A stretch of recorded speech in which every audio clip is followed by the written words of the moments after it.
Hello everyone, welcome to my channel. I hope everyone is having a wonderful day.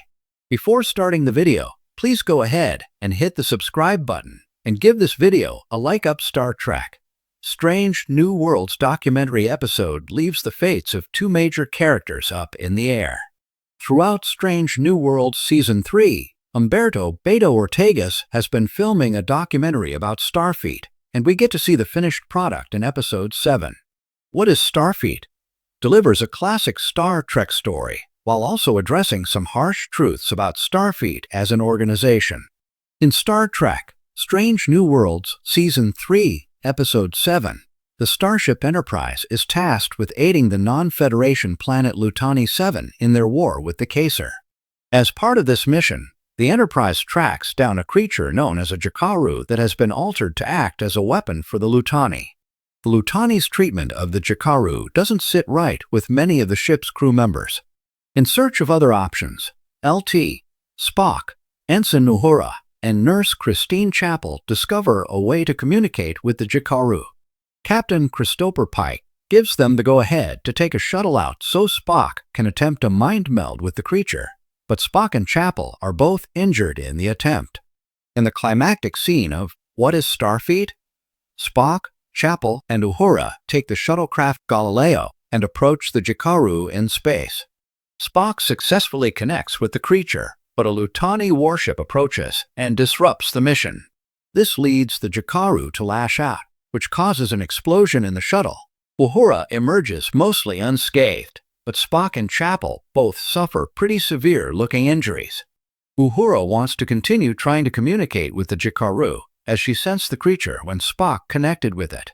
As Captain Pike, Number 1, and Uhura discuss their options, Dr. Mabenga arrives to update them on Chapel and Spock.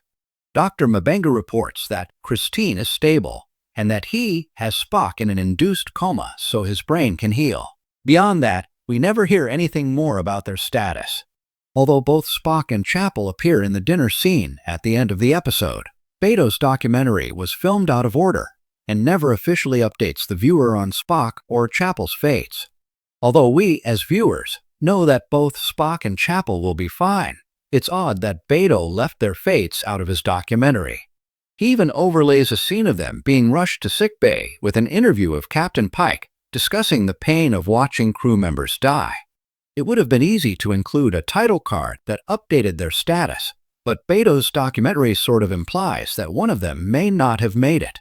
While Star Trek fans know that Spock and Chapel both survived to experience the events of Star Trek, the original series, Strange New Worlds, had already confirmed that Spock and Chapel would soon be back to normal.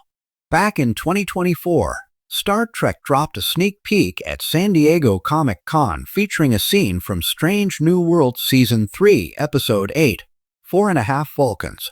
Once the episode titles came out before the series premiered on Paramount+, it was pretty easy to guess which episode the sneak peek came from.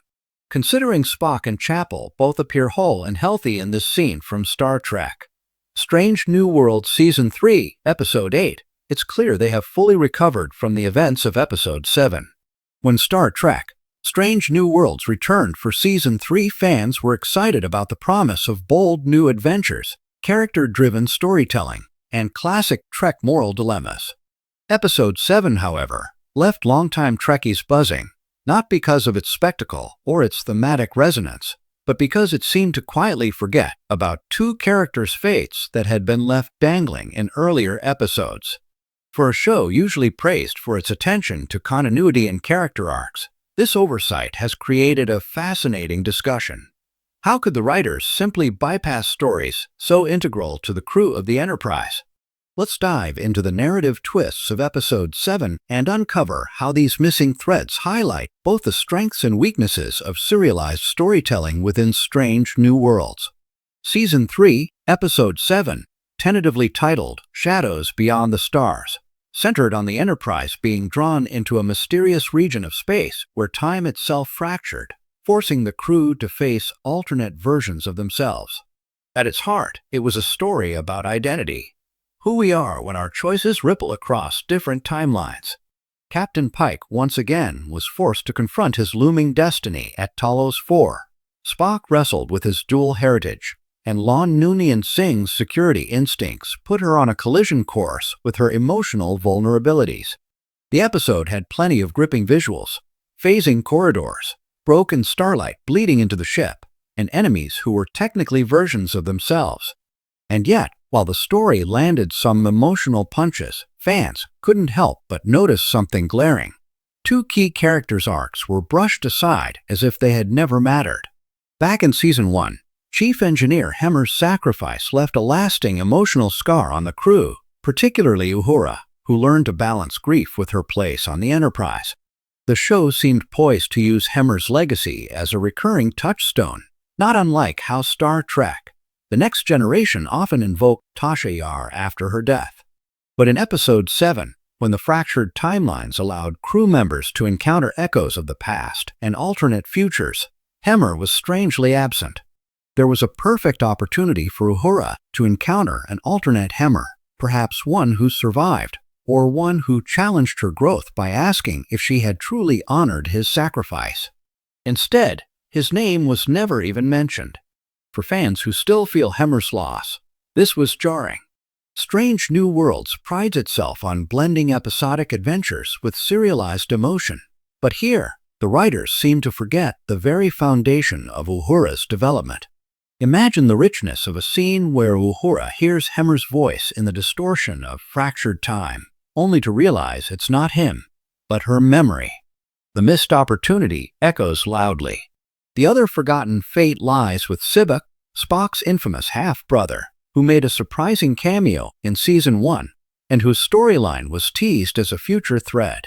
Fans were eager to see how Strange New Worlds would reinterpret the character who, in Star Trek V: The Final Frontier, was divisive but undeniably bold. By Season 3, many assumed the writers had been laying breadcrumbs for Sibak's return, perhaps as an ideological foil to Spock, challenging his loyalties and complicating his Vulcan-human struggle. And in an episode about fractured identities and alternate paths, what better moment to show a glimpse of Sibak, reminding Spock that there are parts of himself and his family he cannot ignore. Yet, Episode 7 went silent on this front. Spock wrestled with his duality, yes, but only in relation to himself, never acknowledging the unresolved presence of his brother. The omission is striking because Strange New Worlds has leaned into deep family dynamics: Pike's surrogate fatherhood to the crew, Lon's family trauma, M'Benga's daughter's fate, and Sibak seemed tailor-made to challenge Spock in a moment of existential fracture. Season 3, Episode 7 of Star Trek: Strange New Worlds dazzled with its high-concept storytelling and emotional performances, yet it stumbled by leaving two important characters' fates in the shadows. Hemmer and Sibak are more than side notes. They represent emotional cornerstones for Uhura and Spock. Forgetting them in an episode about fractured time and identity feels like a narrative blind spot. Whether this oversight is temporary or permanent remains to be seen. If the writers circle back in episodes 8 to 10, the show could redeem itself by proving that no fate is truly forgotten. After all, Star Trek has always been about remembering who we are, what we stand for, and the people who shaped us along the way. Until then, fans are left to ask the uncomfortable question.